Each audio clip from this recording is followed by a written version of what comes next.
नफीस फातिमा हत्याकांड का खुलासा। लूट के बाद लुटेरों ने हत्याकांड को दिया था अंजाम। ड्राइवर जितेंद्र ने लूट और हत्या की रची साजिश। जितेंद्र और संतोष को पुलिस ने किया गिरफ्तार। इरशाद नामक एक आरोपी अभी भी फरार। मृतका का मुंह और गला दबाकर लुटेरे ने हत्या की वारदात को दिया था अंजाम। जितेंद्र को 1 माह पहले नौकरी से गया था निकाला। लूटी हुई ज्वेलरी पुलिस ने की बरामद। बुधवार दिन दहाड़े थाना गाजीपुर के शक्ति नगर में हुई थी हत्या। अपार्टमेंट थाना गाजीपुर में जो है एक 60 वर्षीय महिला थी नफीस फातिमा, उनका मर्डर कर दिया गया था और ज्वेलरी के और कुछ नगद जो है रुपया लूटा गया था। उसी में उनके हस्बैंड जो थे उन्होंने एक तहरीर दी थी और जो हमारे को टेक्निकल इनपुट्स मिले थे सीसीटीवी के थ्रू, उससे एक उनका जो ड्राइवर था जितेंद्र सिंह, उसको रिकग्नाइज़ किया था उन्होंने और उसने जो टी शर्ट्स और जो कपड़े पहन रखे थे वो रिकग्नाइज़ कर रहे थे। उसी के आधार पे उस पर नामजद मुकदमा जो है 302, 394, 302 और 506 की धाराओं में पंजीकृत किया गया था। उसी के बाद इसमें सीपी सर के निर्देशन में 3 टीमों को लगाया गया था, जिसमें एसएचओ गाजीपुर थे, एक हमारी जो सेंट्रल क्राइम ब्रांच है वो थी और नॉर्थ की जो क्राइम ब्रांच है उसको लगाया गया था और एडिशनल डीसीपी साहब उसको लीड कर रहे थे तीनों टीमों को। उसी के बाद में जब हमारे को और इसमें इनपुट्स मिलने चालू हुए सर्विलांस बेस्ड, और उसके अलावा जो हमारे मुखबिरी होती है, इंटेलिजेंस होती है ग्राउंड पे, उस पर इनके रिश्तेदारों को और हमने पता करने की कोशिश की, तो आज ये पता चला कि जितेंद्र जो है और एक उसके साथ में संतोष जो साथ में था, ये दोनों का लोकेशन हमको पता लगा। उसी में हमने अपनी टीम्स को भेजा, इनको नैप किया गया, इनको वहाँ से पकड़ा गया और इसमें जो है इनके पास में से जो लूटी गई सामग्री थी उसमें ज़्यादातर ज्वेलरीज थी। उसमें से तकरीबन उसकी वैल्यू 3 लाख की थी, उनमें से 2,50,000 की रिकवरी हम लोग कर चुके हैं और जो कपड़े इन लोगों ने पहने हुए थे घटना के क्रम में वो भी हमारे आइडेंटिफाई हो चुके हैं सीसीटीवी पे, वो भी रिकवरी हो चुकी है। उसके अलावा अभियुक्तों के पास से 2 मोबाइल मिले हैं इनके खुद के और उसके अलावा 2700 रुपये जो है नगद या कैश इनके पास से रिकवर हुआ है। ये दोनों जो है बाबा बाज़ार जनपद अयोध्या के रहने वाले हैं और ये पहले ड्राइवरी का काम करता था इनके यहाँ पे। 1 महीने के पहले इसको निकाल दिया गया था।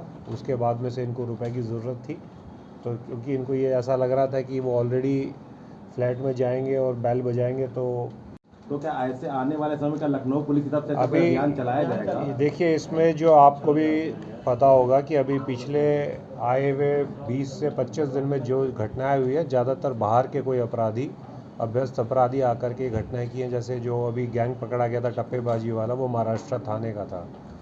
उससे पहले जो पुलिस बन कर के लूट कर रहा था वो भी, उसमें से भी लखीमपुर खीरी जनपद के 2 या 3 अपराधी थे जो यहाँ पे आके रह रहे थे। ये अपराधी जो पकड़े गए ये अयोध्या के हैं। तो मोर और लेस एक ट्रेंड जो देखने में आ रहा है वो ये है कि यहाँ के अपराधियों पे कंट्रोल है, बाहर से अपराधी आकर के घटना कर रहे हैं और ज़्यादातर किराए के मकान में कुछ एक स्पेसिफिक प्लेसेस है जहाँ पे किराए का मकान लेके रहते हैं। तो उन सारे एसएचओज़ को हम लोगों ने डायरेक्शन दिया है कि कोई भी जो है व्यक्ति जो बाहर आएगा उसको सत्यापन, पुलिस वेरिफिकेशन होना बहुत ज़रूरी है और उसके बाद में ही किराए पे मकान दे। और यदि कुछ ऐसा कोई पाया जाता है कि किराए पे किसी अपराधी को रखा हुआ था, तो उसके बाद में उनके भी खिलाफ में कोई ना कोई कार्रवाई की जाए। तीसरे आरोपी को लेकर भी कोई इनपुट मिला है क्या, जो फरार है? देखिए, अभी हमारे पास में लीड है, हमारी ऑलरेडी टीम्स वहाँ पे लगी हुई है, बहुत जल्दी उसकी भी गिरफ्तारी करेंगे। कैसे आए थे, मतलब कौन सा कन्वेंस यूज किया था? राइट नाउ जितनी प्रिलिमिनरी अभी पूछताछ कर पाए हैं, उनको 1:15 बजे के करीब में हम लोगों ने पकड़ के दिखाया है। अभी प्रिलिमिनरी पूछताछ में जो चीज़ आई है आपको बता दी है।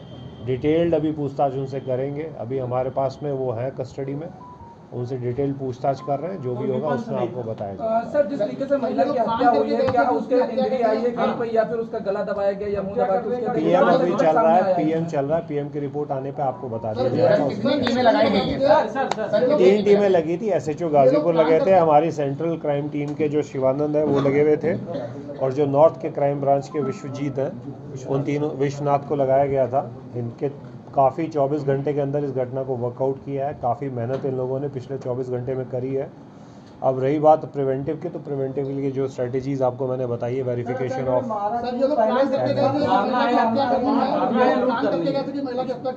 नहीं, प्लान नहीं था। उसमें जब रजिस्ट किया उन्होंने, तब उस पर जा कर के उनको पता था कि उनके हस्बैंड जो है नमाज़ पढ़ने के लिए बाहर जाते हैं और उस समय में वो अच्छा टाइम होगा जिस पे ये लोग घटना कारित कर सकते हैं। सर नामजद मुकदमा कराया था इन लोगों ने कि ड्राइवर के ऊपर, तो क्या इनको पहले शक था कि क्या कर सकता है? मैंने आपको बताया ना, जैसे ही पता लगा, शक की बात नहीं है। जब सीसीटीवी फुटेज को जब देखा गया तो सीसीटीवी की फुटेज में जो कपड़े वो उसने पहन रखे थे, जो इनका मेन ड्राइवर जितेंद्र था, उस कपड़े को भी जो हस्बैंड था वो रिकग्नाइज़ कर रहे थे। उसके अलावा शक्ल भी उससे मिल रही थी, तो उससे एक तरह का शक उस पर जाहिर हुआ कि ये जो है ड्राइवर इसमें इन्वॉल्व है।